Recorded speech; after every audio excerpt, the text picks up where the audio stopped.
ነገም ሌላ ቀን ነው። ደራሲ ማርጋሬት ሚሸል፣ ተርጓሚ ነቢይ መኮንን፣ ተራኪዎች ዳንኤል ሙሉነህና ትዕግስት አለሙ። ነገም ሌላ ቀን ነው። የተከበራችሁ አድማጮቻችን በክፍል 77 ተረካ ከተነሱት ውስጥ ስካርሌት ዶክተር ሚድ ሜላኒን እንደማይረዳት በማወቋ ተስፋዋ ፕሪሲ ብቻ ሆናለች። 5 ፖይንት ላይ የተከማቸው ህዝብ ካፍ እስከ ገደብ እንደሞላ፣ ወታደሮቹ በረጅም ሰልፍ እያለፉ ሰራዊቱ እየወጣ መሆኑን ስካርሌት ነግራናለች። የዲካተር ጎዳና ላይ ደህና የለበሱ ሰዎች ከተጎሳቆሉ ወታደሮች ጋር ሴቶቹ በውስኪ ፌሽታ ላይ መሆናቸውን ስካርሌት ተመልክታለች። ስካርሌት በዚህ በጭንቀት ሰዓት እናቷ ኤለን ጋር ሆና ቢሆን ኤለን ታማ እንኳን ቢሆን ይህን ያህል እንደማትጨነቅም እንደዚሁ ነግራናለች። ማዋለድ ታውቃለች ብላ ተስፋ ያደረገችባት ፕሪሲ ማዋለድ እንደማትችል ባለቀ ሰዓት ነግራታለች። ስካርሌት በከፍተኛ ቁጣና ንዴት ውስጥ ሆና ፕሪሲ መታታለች። በጨለማው ክፍል ውስጥ ሆነው እየተባባሰ የመጣው የሜላኒ ምጥ ቀኑን በሙሉ በጭንቀት ውለዋል። በዚህ ጭንቀት ላይ ሳሉ ነበር እንግዲህ ክፍል 77 ተረካ ያቆመው። ቀጣዩ ክፍል 78 ተረካ ደግሞ ምን ይዞ ይመጣ ይሆን? እንድታደምጡት ጋብዘናችኋል።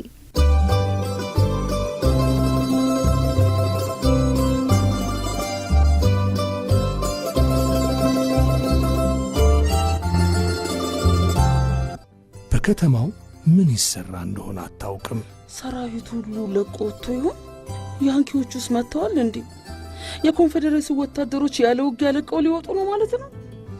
ወዲያው የኮንፌዴሬሲው ወታደሮች ማነስ፣ የሼርማን ወታደሮች ብዛትና በልተው የጠገቡ ድልብ መሆናቸው ትዝ አላትና ሆዷን ቆረጣት። ሼርማን የዲያብሎስ ስም እንኳን የሱን ያህል አያስፈራትም። አሁን ግን ይህን ሁሉ ለማሰብ ጊዜ የለም። ሜላኒ ውሃ ትላለች፣ ቀዝቃዛ ፎጣ ግንባሬ ላይ አድርጉልኝ ትላለች።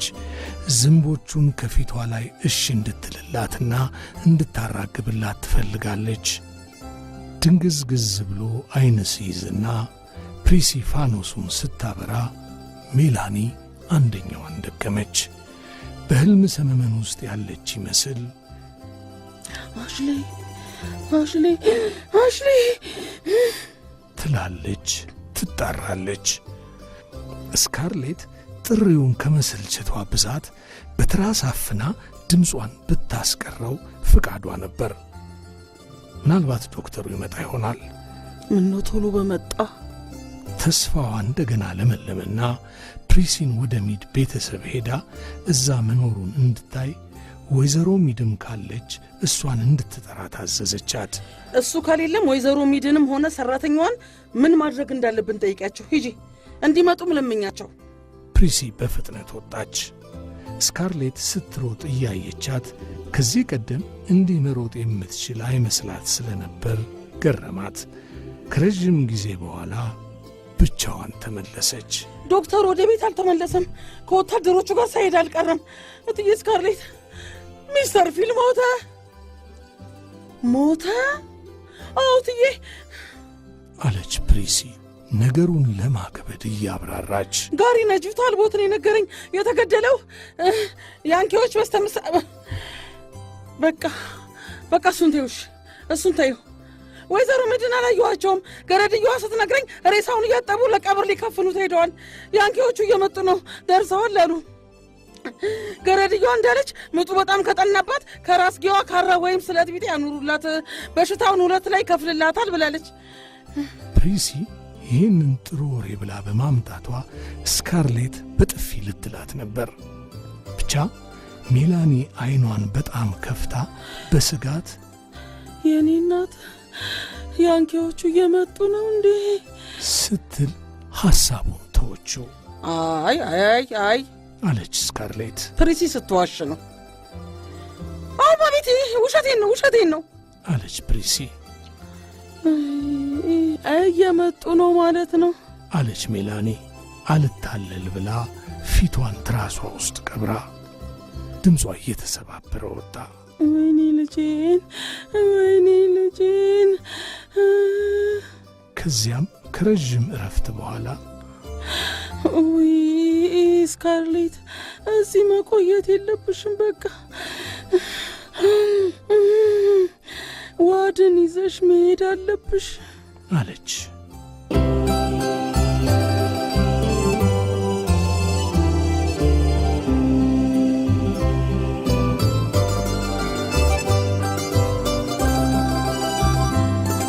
ስካርሌት የሰማችው በልቧ ያለውን ነው። ግን ከሌላ አፍ ስትሰማው የውስጥ ፍርሃቷ እፊቷ ላይ ተጽፎ የተጋለጠባት መሰላትና ሀፍረትና ፍርሃቷ ጧት። ተይ እንጂ እንደዚህ አትሁኚ፣ እኔ አልፈራም። እንደማልተውሽ ደግሞ ታውቂያለሽ። በትተይ ምንም አይደል፣ መሞቴ ነው በቃ። እንደገና ማቃስቷን ቀጠለች። ስካርሌት ቀስ እያለች ግድግዳውን በዳበሳ እየታከከች ጨለማውን አቋርጣ እንዳትወድቅ እየተጠነቀቀች ትወርዳለች። እግሮቿ ከበዷት። ከድካምና ከጭንቀት ብዛት ይንቀጠቀጣሉ። ሰውነቷን አልቧት ስለነበር ብርድ ሲነካት በጣም ቀዘቀዛት። በቀስታ በረንዳው ወለል ላይ አረፈች።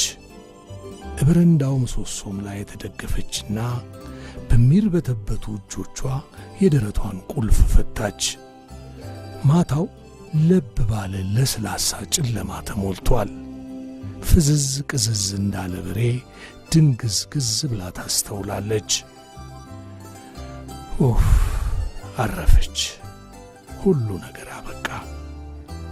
ሜላኒ አልሞተችም። እንደ ድመት ግልገል ሚያው ሚያው የሚለውም አራስ ሕፃን በፕሪሲ እጅ እየታጠበ ነው። ሜላኒ ለጥ ብላ ተኝታለች።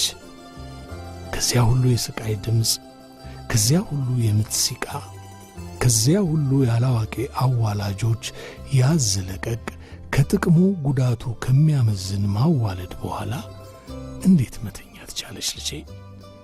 እንዴት አልሞተችም? ስካርሌት ራሷ እንዲህ ቢሆን የወለደችው ትሞት ነበር። ሜላኒ ከተገላገለች በኋላ እንኳን አቅም እያነሳት እንደምንም ተንጠራርታ ወደ ስካርሌት ጆሮ ተጠግታ አመሰግናለሁ አመሰግናለሁ ብላ ነው እንቅልፍ የወሰዳት። እንዴት እንቅልፍ ይሻላት! ስካርሌት ዋድን ከወለደች በኋላ እንቅልፍ ጭልጥ አርጎ እንደወሰዳት ረስታለች። ምን ሁሉንም ነገር ረስታለች። ጭንቅላቷ ባዶ ቅል ሆኗል። ዓለም ሁሉ ባዶ ሆኗል። ከዚያ ማለቂያ መዝለቂያ ከሌለው ቀን ወዲያ ምን ዓለም ምን ኑሮ አለ? ከእንግዲህስ ምን ኑሮ ሊኖር ነው? የሚሞቅ ምሽት፣ ሻካራ የማቃሰት ድምፅ፣ ከብብት ወገብ ድረስ የሚንዠቀዠቅ ከዳሌ ጉልበት ድረስ የሚወርድ የሾቀ የሚያጣብቅና የረጋ ላቦት ይኸው ነው። የገዛ ድምጿ ከሙሉ ቅኝቱ ወጥቶ ጊዜ እየለየ ቁርጥ ቁርጥ እያለ ሲመጣ ዐይኖቿ ግን ድርቅ ብለውና የሚያቃጥሉ ሆነው ሁለተኛ እንባ የሚያፈልቁ አይመስሉም። ቀስ አለችና በስንት ድካም ጎንበስ ብላ ከባዱን ቀሚሷን ጭኗ ድረስ ሰበሰበችው። በአንድ ጊዜ ለብ ያለችም ቀዝቃዛም የሚያጣብቅም ገላ ያላት ሆናለች። የማታው አየር እግርና እጇን ሲዳስሳት ታድሶ ሆናት። ስካርሌት በረንዳው ወለል ላይ ቀሚሷን ሙታንታዋ እስኪታይ ድረስ ሰብስባ ወይዘሮ ፒቲ ቢያዩኝ ምን ይሉኝ ብላ ሳትጨነቅ ያለ ሐሳብ ተዘረጋግታ ተቀምጣለች። ስለምንም ነገር አትጨነቅም። ጊዜው መሄዱን እንዳቆመ ሁሉ ረጋ። ገና መሽቶ መጨለሙም ይሁን እኩለ ሌሊት ይሁን አታውቅም፣ አትጨነቅም። ግድ አልሰጣትም። ከፎቁ የሚንቀሳቀስ ኮቴ ሰማችና ያቺ የተረገመች ፕሪሲ እንዳትሆን ብላ ዐይኗን እንደጨፈነች አንድ እንቅልፍ የመሰለ ነገር ተጫጫናትና ሸለብ አደረጋት።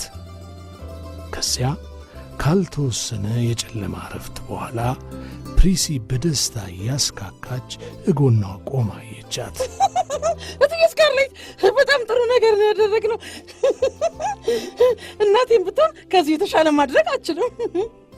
ጨለማው ውስጥ እንዳለች ስካርሌት በጣም ስለደከመች ዝም ብላ አፍጥጣ ታያለች። ለመሳደብ ደክሟታል፣ ለማንቋሸሽም ደክሟታል፣ ያጠፋችውን ለመዘርዘርም ድክም ብሏታል። የማትችለውን ማዋለድ ሞያለኝ ማለቷን፣ ፍርሃቷን፣ ብልግናዋን፣ የሜላኒ ምጥ በጣም ሲባባስ ቅጧ መጥፋቱን፣ መቀሱን ያልሆነ ቦታ ማስቀመጧን፣ አልጋው ላይ ውሃ መርጨቷን፣ አራሱን ልጅ ከእጇ መጣሏን ሁሉ አንድ ባንድ እንዳትነግራት ደክሟታል። ያ አንሶ ደግሞ አሁን እዚህ መጣ ስለ መልካም ሥራዋ ማናፋቷ ይባስ። ያንኪዎች እነዚህ ነው እንግዲህ ነፃ እናውጣ የሚሉት። ብቻ ምን ያረጋል፣ ያንኪዎቹን በደስታ ይቀበሏቸዋል።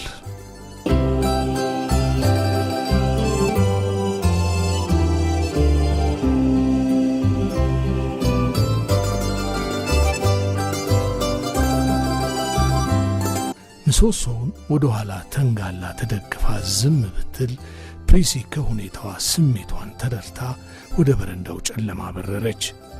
ትንፋሿን ለመዋጥ መንፈሷን ለማረጋጋት ከሚበቃ ረጅም ረፍት በኋላ ከወደ ሰሜን በኩል ያሉ ሰዎች የኮቴ ድምፅ ሽቅብ መንገዱን ይዞ ይሰማል።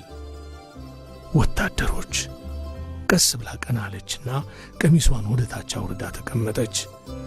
ሰው ከጨለማው ውስጥ ያያት ይመስል በምን ተፍረት። በቤቷ አኳያ ለቁጥር የሚያስቸግሩ አያሌ ሰዎች እንደ ጥላ ሲያልፉ አይታ ተጣራች። ቆሙ ቆሙ ቆሙ! ኧረ እባካችሁ ቆሙ! አንድ ጥቁር ጥላ ካጀቡ ተነጥሎ ወደ በሩ መጣ። እንዴ መሄዳችሁ ነው እንዴ? ጥላችሁ መሄዳችሁ ነው እንዴ? አሁንም ቤት እያረግን ያለነው ይሄንኑ ነው። ከሰሜን በኩል 1 ማይል ርቀት ላይ ካለው ምሽግኛ የመጨረሻዎቹ ነን። እናንተ ወይኔ፣ እውነትም ሰራዊቱ እያፈገፈገ ነው። አሁንም ቤቴ ናየሽ፣ ያንኪዎቹ እየመጡ ነው። ያንኪዎቹ እየመጡ ነው። የረሳችሁ ቅኝት ጉሮሮዋ ደረቀባት። ምንም ነገር በተጨማሪ ማውራት አልቻለችም። ያም ጥላ ከሷ ርቆ ሄደና ከመሰል ጥላዎች ጋር ተቀላቀለ።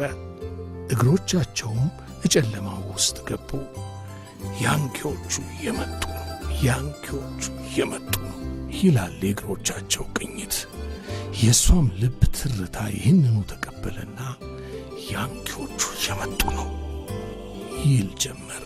ያንኪዎቹ እየመጡ ነው እንዴ ብላ ፕሪሲ በጣም ተጠግታ ቆመች። ወይኔ ትዬ ስካርሌት ይገሉናል እኮ።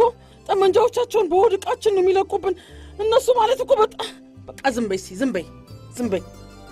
እነዚህን ቃላት ሳይንቀጠቀጥ ሰምቶ መቻል ማንም አይችልም። ፍርሃቷ ታደሰባት። ምን ልታደርግ ትችላለች? እንዴት አድርጋ ልትሸሽ ነው? የማን ያለ ትበል? ጓደኞቿ ሁሉ ጥለዋት ሄደዋል። ከመቅጽበት ስለ ሬት በትለር አሰበችና ፍርሃቷን አረጋግቶ ቦታ አስለቀቀው። ዛሬ ጠዋት እንደዛ አንገቷ ተቆርጦ እንደወደቀ ጫጩት ስትንፈራፈር እንዴት ሬትን አላስታወሰችው? ትጠላዋለች፣ ግን ጠንካራና ጥሩ ሰው ነው። ደግሞም ያንኪዎችን አይፈራቸውም። እስካሁን ከተማው ውስጥም ይኖር ይሆናል። በርግጥ ደሟን አፍልታት ይቅርታ የማይደረግለት ምሕረት የማያሻው ነገር ተናግሯት ነው ሄደው። ግን እንዲህ ባለው ክፉ ጊዜ መቼም ማንም ቢሆን መጥፎ አመሉን ቸል ብሎ ደግ ደጉን ማየት ያስፈልጋል። በዛ ላይ ፈረስም ጋሪም አለው። አይ ምነው ቅድም ሆኖ ብታስበው ኖሮ ከዚህ ጨለማ ቦታ ሁሉንም ይዟቸው ይሄድ ነበር። ከያንኪዎቹ አድኖ አንድ ቦታ የትም ይሁን የት ይዟቸው ይሄድ ነበር። ወደ ፕሪሲ ዞራ በጥድፊያ ተናገረች። ካፕቴን በትለር የት እንደሚኖር ታውቀ የለ? አትላንታ ሆቴል ውስጥ ነው። አሁን መቤቴ ግን በቃ እዛ ይሮጥሽ ሂጂና እንደምፈልገው ንገሪው። በፍጥነት እንዲመጣ እፈልጋለሁ። ፈረሱንና ጋሪውን ወይም ከቻለ አምቡላንስም ካገኘ ይዞ እንዲመጣ ንገሪው። እሺ፣ ስለ ራሱ ልጅም ንገሪው። ከዛ ይዞን እንዲሄድ መፈለጌን አስረጁ። እሺ በይ በፈጠን በይ ሂጂ በይ። ቀናለችና ፕሪሲን ገፈተረቻት። በእግዚአብሔር ትየስካለች፣ በእግዚአብሔር በጨለማ መሄድ እፈራለሁ። ያንኪዎቹ ቢያገኙኝስ? በደንብ ከሮጥሽ እነዛን ወታደሮች ትደርሽባቸዋለሽ። እነሱ ያንኪዎቹ እንዳያገኙሽ ማድረግ ይችላሉ። በይ ፍጠኝ። ወይኔ ትየስካለች፣ እኔ ፈርቻለሁ። ካፒቴን በትለር ሆቴል ውስጥ ከሌለስ? ታዲያ የት እንዳለ ትጠይቂያለሽ? ምንም ሞራል የለሽ ብለባል። እንዴት ነው እንዴ? ከሆቴል ውስጥ ከሌለ በዲካተር ጎዳና ካሉት ምግብ ቤቶች ውስጥ ፈልጊው፣ ጠይቂያቸው። ቢልዋትሪንግ ቤትን ፈልጊው። በተቻለሽ የገባበት ገብተሽ ፈልጊው። አንቺ ጅራፍ ፈጥነሽ ካልሄድሽ ሁላችንንም ያንኪዎቹ እንደሚይዙን አታውቂም እንዴ? እውነት ስካርሌት፣ እናቴ ምግብ ቤትና ሴተኛ ዳሪ ቤት ከገባው ትደበድበኛለች። ስካርሌት በእርግጫ ልትላት ቃጣት። አትሂጂና ዋ ቆዳሽን ነው የምገፋው። እሺ ብትፈልጊ መሀል መንገድ ላይ ቆመሽ እየጮሽ የበትረ ያለ ወይም ውስጥ መኖሩን አለመኖሩ ሰው ጠይቂ። በቃ ሂጂ በቃ። እየተቆነነች እየተጎተተችና እያጉረመረመች ስትሄድ ስካርሌት እንደገና ደህና አድርጋ ስትረግጣት ቁልቁል ከደረጃው ጫፍ በአፍጢሟ ልትደፋ ምንም አልቀራት። ሂጂ ኋላ ሂጂ፣ አለበለዚያ ወንዝ አሻግሬ ነው የምሸጥሽ። እናትሽን ሁለተኛ አታያትም። እሺ ምን አለፋሽ የምታውቂውን ሰው ሁሉ አታይም። ደግሞ የምሸጥሽ ለቀን ሰራተኛ ነው። በይ ፍጠኝ እንጂ ሂጂ። ወይኔ በእግዚአብሔር ትያስካርሌት፣ በእግዚአብሔር በእግዚአብሔር።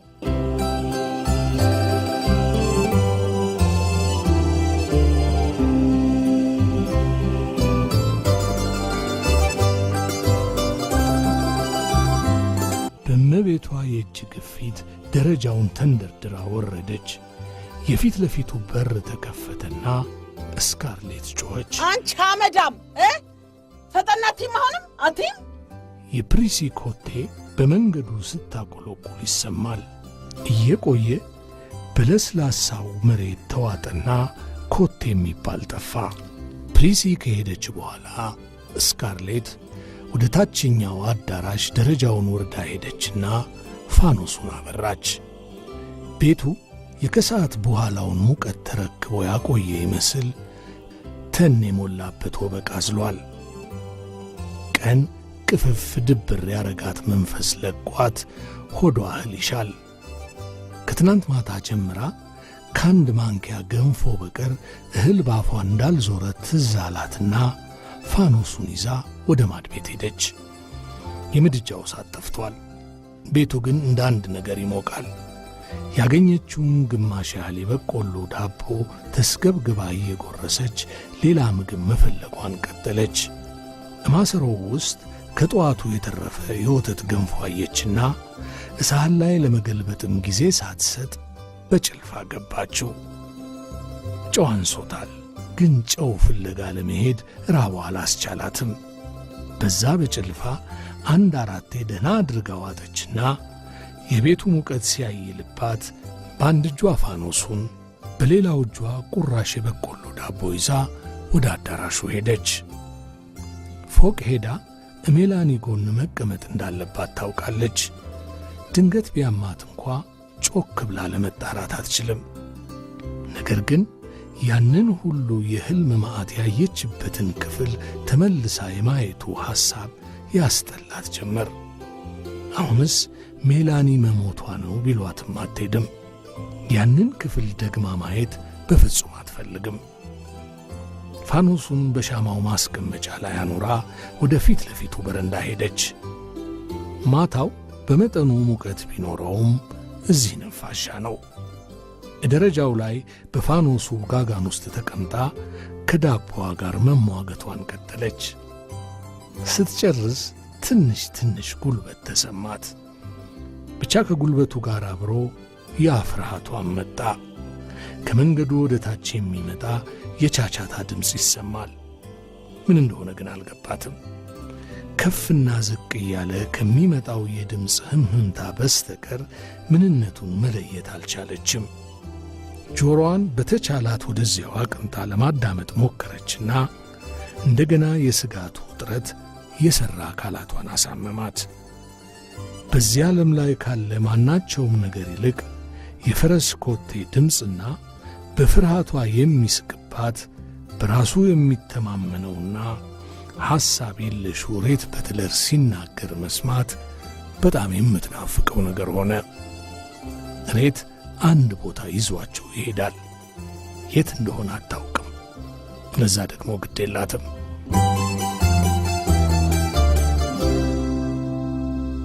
ውድ አድማጮቻችን ክፍል 78 ትረካን አደመጣችሁት። ቀጣዩን ክፍል 79 ትረካ ደግሞ በሰዓታችን እንደዚሁ ይዘን እናስደምጣችኋለን። ስላደመጣችሁን አብራችሁን ስለነበራችሁ እጅግ አድርገን እናመሰግናችኋለን።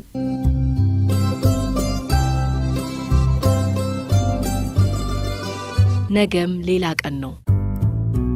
ደራሲ ማርጋሬት ሚሼል፣ ተርጓሚ ነቢይ መኮንን፣ ተራኪዎች ዳንኤል ሙሉነህና ትዕግስት አለሙ። ነገም ሌላ ቀን ነው።